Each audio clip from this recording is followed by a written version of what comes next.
Good morning, and welcome to InterDigital's third quarter 2025 earnings conference call. At this time, all participants are in a listen-only mode. After the speaker's presentation, there will be a question-and-answer session. To ask a question during the session, you will need to press star 11 on your telephone. You will then hear an automated message advising that your hand is raised. To withdraw your question, please press star 11 again. Please be advised that today's conference is being recorded. I would now like to hand the conference over to Raiford Garrabrant, Head of Investor Relations. Please go ahead. Thank you, Haley, and good morning. Welcome to InterDigital's third quarter 2025 earnings conference call. I am Raiford Garrabrant, Head of Investor Relations for InterDigital. With me on today's call are Liren Chen, our President and CEO, and Rich Brezski, our CFO. Consistent with prior calls, we will offer some highlights about the quarter and the company, and then open the call up for questions. For additional details, you can access that in this call. We will make forward-looking statements regarding our current beliefs, plans, and expectations, which are not guarantees of future performance and are made only as of the date hereof. Forward-looking statements are subject to risks and uncertainties that could cause actual results and events to differ materially from results and events contemplated by such forward-looking statements. These risks and uncertainties include those described in the risk factors sections of our 2024 annual report on Form 10-K and other. Presentation may contain references to non-GAAP financial measures. Reconciliations of these non-GAAP financial measures to the most directly comparable GAAP financial measures are included in the supplemental materials posted to the Investor Relations section of our website. With that taken care of, I will turn the call over to Liren. Thank you, Raiford. Good morning, everyone. Thanks for joining us today. This was another outstanding quarter for InterDigital. We completed Samsung smartphone arbitration and signed 4 new license agreements. We increased our annualized recurring revenue by 49% year-over-year to an all-time high of almost $590 million. We appointed a new Chief Licensing Officer. One of our senior wireless engineers was re-elected to a chair position to lead the development of next-generation wireless standards, including 6G. And this morning, we announced that we completed the acquisition of an AI startup to add significant expertise to our research teams and accelerate our AI-native video research. Our business success was also recognized in recent high-profile rankings from Newsweek, Fortune, and Time magazine. Revenue for the third quarter was up 28% year-over-year to $165 million. Adjusted EBITDA and non-GAAP EPS were up 62% and 56%, respectively, year-over-year. In the quarter, we also increased our dividend by 17% to 70 cents per share, and over the course of the year, we have returned more than $130 million in capital to shareholders. As with previous calls, Rich will dig deeper into the numbers while I recap our recent business highlights and how we are executing our long-term growth strategy. Last month, we announced the appointment of Julia Mattis as our Chief Licensing Officer. Over the last 15 years at InterDigital, Julia has served in a series of leadership roles within the licensing team, including Chief Licensing Counsel, Head of Smartphone Licensing, and most recently, as our Interim Chief Licensing Officer. She has played a critical role in negotiating many of our largest licenses, including Apple and Samsung. I'm thrilled about this appointment, and I'm confident she has the right skill set and experience to thrive in her new role.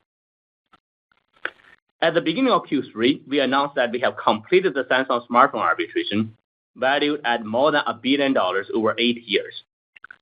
Together with Apple, we have 2 largest smartphone manufacturers licensed through the end of this decade. As a reminder, after the announcement of Samsung license, we raised our annual guidance by $110 million to $820 million at the midpoint. Also in the third quarter, we signed a new license with Honor, a top 10 smartphone vendor based in China. The agreement follows our recent agreement with Oppo and Vivo. We now have 8 of the top 10 smartphone vendors and around 85% of the total market under license. The license also increased our annualized recurring revenue by $26 million to a record-setting of $588 million. Of the $588 million in ARR, our smartphone program now accounts for over $490 million, putting us very close to our midterm goal of $500 million in recurring revenue from smartphone by 2027. Following the conclusion on our agreement, we are taking active steps to license the 2 remaining top 10 smartphone vendors. These include initiating enforcement proceedings against Transsion in court in UPC, India, and Brazil. As I have said before, while we always prefer to complete licensing deal through bilateral negotiation, we will take all necessary steps to ensure we receive fair value for our foundational innovation. In third quarter, we also closed renewal with Sharp and Seiko in our smartphone program and with an EV charging company in our consumer electronic and IoT program. The agreement with the EV charging company is another example of how our horizontal technology has broad applicability across different industry verticals. Overall, the total contract value for license that we have signed since 2021 is now well over $4 billion. In our video service program, we are making more progress in enforcing efforts with Disney. Last month, a court in Brazil granted us a preliminary injunction against Disney after a court-appointed independent expert found that Disney infringed our 2 patents suit related to video encoding technology. The independent expert report contained a detailed analysis of our innovation and the role it plays in enabling Disney's various streaming platforms, validating our belief that our portfolio is a critical enabler for the video service sector. The preliminary injunction in Brazil is an important early step in a multi-jurisdictional enforcement campaign with Disney. As I mentioned before, we always prefer bilateral negotiation to get deals done and only use enforcement as a last resort. High-value litigation like this can be lengthy, but when we choose to enforce our right, we have a very strong track record of ultimately signing long-term agreement with the prospective licensee. As we drive our growth strategy across devices and services on the video side, we continue to strengthen our research and innovation team. Earlier today, we announced our acquisition of AI startup DeepRender, which specializes in the application of AI to make video compression more efficient. Let me explain why we believe the deal is such a great fit. This acquisition added our existing AI talent pool in our research and innovation team. It accelerates our AI native video research. It strengthens our position in foundational research as the next video compression standards started to take shape and build on our current leadership in HEVC and VVC codec. And it adds depth in our IP position with DeepRender's AI and video patent portfolio. I will also add this is a great culture match. Much like InterDigital, DeepRender is a company of researchers and inventors who are dedicated to solve some of the most complex technical challenges in video and AI.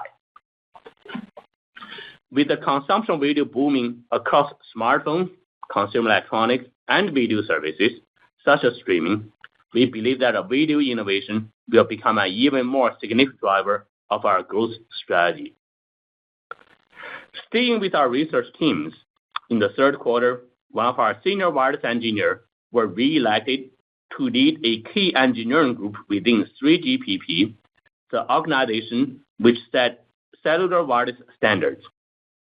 This shows not only how we lead 5G, but also means that we are ideally positioned to lead the development of 6G, ahead of the expected rollout of next-gen mobile network, devices, and services in 2030. Shortly after the end of the quarter, we also announced that we have been awarded a contract by National Spectrum Consortium in partnership with the U.S. government to lead research and conduct demonstrations on how to better manage the use of spectrum in the United States by both civil and military applications. This project reflects one of InterDigital's unique strengths in solving complex technical challenges to improve connectivity for consumers and enterprise and enhancing national security across communication ecosystem. There are very few companies worldwide that can take on this sort of challenge, and I'm delighted that the United States has turned to our engineering team for help. As we continue to execute on our growth strategy, our progress are recognized by third parties. Newsweek recently named us as one of America's greatest companies. Fortune recognized us as one of America's fastest growing companies, and Time Magazine listed us among America's growth leader of 2025. This award reflects the dedication and strong contributions from our employees and why I believe our platform has never been stronger to deliver more growth and even more shareholder value. And with that, I'll hand you over to Rich. Thanks, Liren. I'm pleased to report that our strong momentum continued in Q3 with revenue, adjusted EBITDA, and non-GAAP EPS all exceeding the high end of our guidance range. Our Q3 performance was powered by our Samsung arbitration result and new license agreements, including a license with Honor, a top smartphone manufacturer based in China. These new agreements helped drive total revenue of $165 million, an increase of 28% year over year. This exceeds both our initial top-end guidance for Q3 total revenue of $140 million and our updated increased top-end guidance of $159 million that we announced at the time we signed Honor. The upside we delivered compared to our increased guidance was driven by additional license agreements we signed since then. Our annualized recurring revenue, or ARR, increased 49% year over year to another all-time high of $588 million in Q3. This year-over-year growth was driven primarily by new agreements signed over the intervening year in our smartphone program, including license agreements with Oppo, Vivo, Lenovo, and most recently Honor. In this time, we increased our share of the smartphone market under license from about 50% to roughly 85%. These agreements, together with our excellent Samsung arbitration result, increased our smartphone ARR 65% year over year to $491 million in Q3, almost at the level of our smartphone midterm ARR goal of $500 million. In CE and IoT, ARR increased to $97 million in Q3, also an all-time high. Our new license with an EV charger company is another example of the growth opportunities that exist beyond the smartphone market, and we believe we can more than double ARR from CE and IoT by 2030. Our subscription-based IP as a service model offers a high level of visibility and provides a reliable source of cash flow, even in the face of an uncertain economic environment. This enables us to continue to fuel our innovation engine and drive future revenue growth. Based on the strength of our intellectual property and the huge markets built upon it, we believe we are on track to grow ARR at a double-digit CAGR towards our 2030 target of $1 billion plus.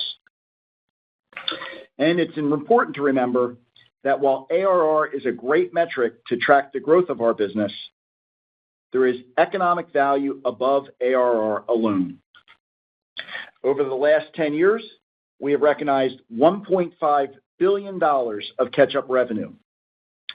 This has been tremendously valuable because we have used the majority of that money to fund share repurchases over that time period. Today, we continue to have a lot of catch-up opportunity remaining, which tends to be 100% gross margin as we pursue our goal of $1 billion of ARR by 2030.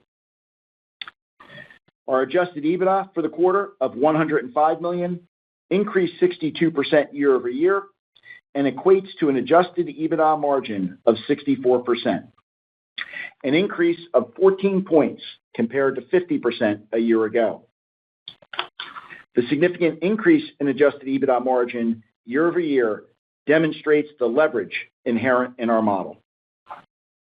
You might remember that on our last earnings call, I said strong free cash flow over the second half of the year would drive free cash flow for the full year of 2025 above $400 million or close to double 2024 levels. I am happy to report we did, in fact, collect large payments during the quarter, driving free cash flow to $381 million for the quarter and $425 million year to date. Finally, non-GAAP EPS rose 56% year-over-year to $2.55 and exceeded our increased guidance of $2.08 to $2.27 per share. Consistent with our capital allocation priorities, we continue to maintain a fortress balance sheet, invest for growth, and return excess capital to shareholders. In Q3, we increased our dividend by 17% and returned $53 million to shareholders through $35 million in buybacks and $18 million through dividends. In October, we bought back another $15 million of stock, bringing total return of capital to more than $130 million year to date. In just the last 3+ years, we have repurchased more than $500 million of stock, and we expect to continue to buy back shares over the remainder of this year. Looking forward to Q4, we expect recurring revenue will include $144 to $148 million of revenue from existing contracts. That means we expect full year revenue from existing contracts will be $820 to $824 million. So before adding any potential contributions from new agreements we may sign over the next 2 months, we expect to meet or beat the midpoint of the increased full year guidance we issued last quarter. Of course, revenue from any new agreements we may sign over the balance of the quarter would be additive to these amounts. Based again only on existing contracts, in Q4, we expect an adjusted EBITDA margin of about 50% and non-GAAP diluted earnings per share of $1.38 to $1.63. For the full year, again, based only on existing contracts, we expect an adjusted EBITDA margin of 70% and non-GAAP diluted earnings per share of $14.57 to $14.83 for the full year. With that, I'll turn it back to Raiford. Thanks, Rich. Before we move to Q&A, I'd like to mention that we'll be attending a number of investor events in Q4, including the RBC Tech Conference and the Roth Tech Conference, both in New York City, the Southwest Ideas Conference in Dallas, and the NASDAQ Investor Conference in London. Please reach out to your representatives at those firms if you'd like to schedule a meeting. At this point, Haley, we are ready to take questions. Thank you. At this time, we will conduct the question and answer session. As a reminder, to ask a question, you will need to press *11 on your telephone and wait for your name to be announced. To withdraw your question, please press *11 again. Please stand by while we compile the Q&A roster.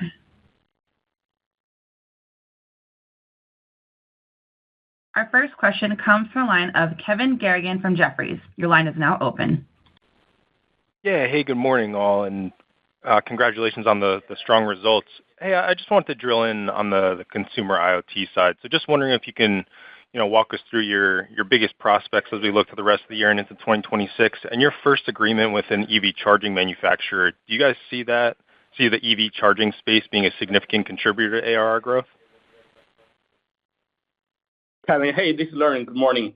Regarding the consumer electronic IoT space, if you look at this is really a collection of multiple opportunities. Our largest single opportunity under the consumer electronic is smart TVs, where we continue to make progress. We have licensed the largest TV maker, Samsung. We are currently working on with multiple, the next few players, including LG, Hisense, and TCL. So that's our largest opportunity. Regarding IoT opportunities here, we also have, quite a different collections, including automobile, EV charging, as we announced today, and a few other, consumer-driven IoT platforms. One more thing I also want to emphasize is in our consumer electronics also include PCs and desktops. So if you go to our supplemental deck on our IR website, we actually try to break it down what's the size of market where we are in each segment. Regarding your question for EV charging, we do think it's an interesting market for us.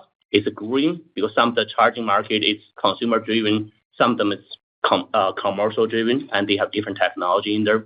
Some of them is Wi-Fi enabled, and some others actually have cellular connectivity, and we try to get a value that's fair towards the technology that's incorporated in those devices or stations.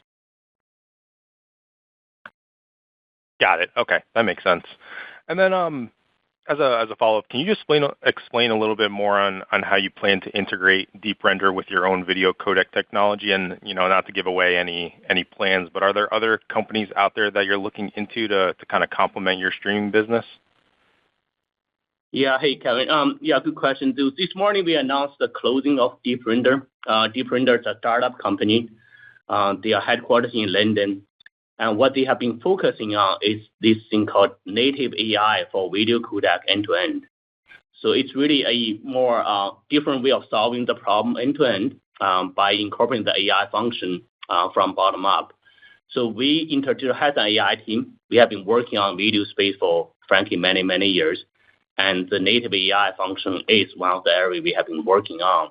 But by acquiring this team, we added a lot of really strong expertise, speed up our AI capability for the native AI video research. And interesting enough, it's also a critical juncture of time for next generation of video standard that's coming under discussion. So we feel we have a strong chance of integrating some of the AI feature into the next video standard. And when lastly, as part of the acquisition, we bought the Deep Render's IP patent portfolio team and patent portfolio. So there's some AI patents and video patents, and we are in the process of integrating.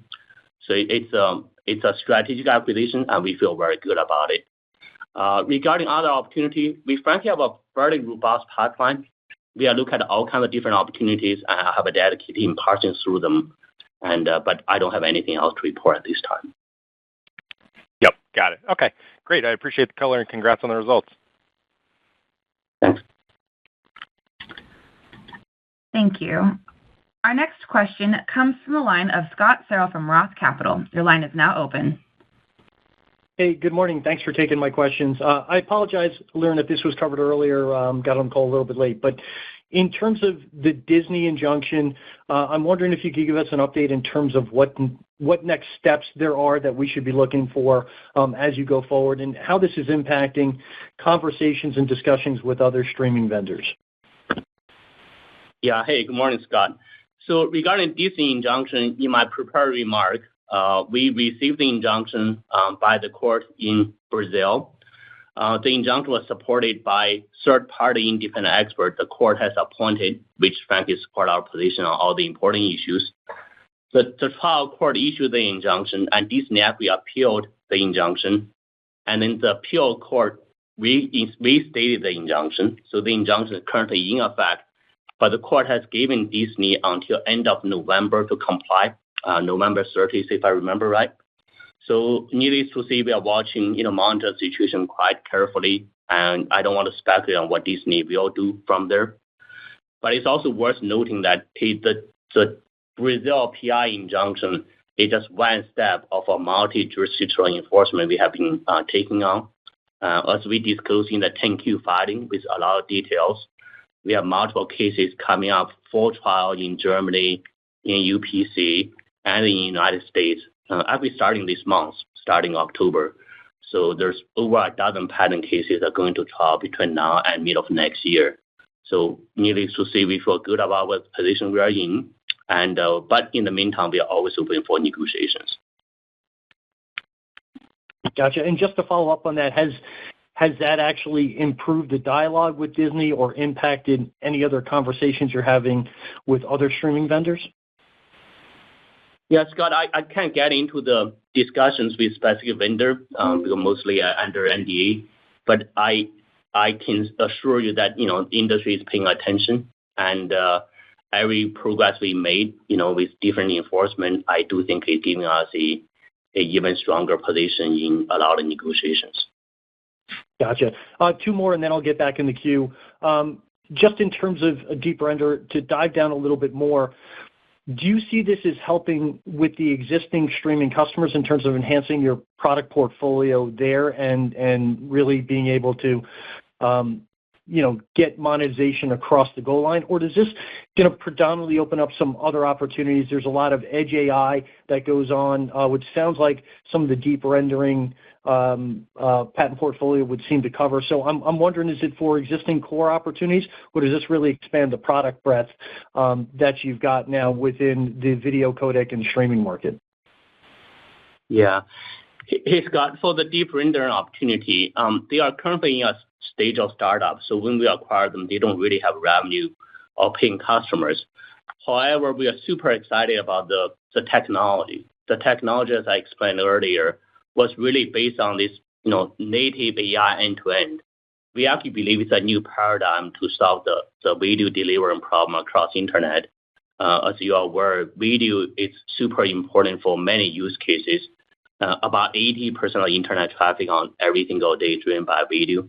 So be able to come up with a brand new way of solving that problem is super exciting for us. So regarding how we plan to monetizing it, frankly, we believe we have multiple options, but as of today, we are not really trying to determine exactly how we're going to make money other than solving the most difficult problems, making sure our technology is leading the industry, and obviously making sure we build a strong patent portfolio build on what we already have. And the deep render patent portfolio, they are merging with our portfolio, as well as new IP we continue to develop. Gotcha. And then maybe I'll just throw in two quickly at the end. AI in general, you guys have been investing not just with deep rendering, but organically within the organization in terms of AI capabilities, which have, I think from a 5G and 6G standpoint, kind of facilitated your core business there. But is there an explicit opportunity to license AI as it is as a standalone? And then second, from an M&A standpoint, you guys have not been particularly acquisitive in recent history outside of Technicolor. Now you've added deep rendering to that.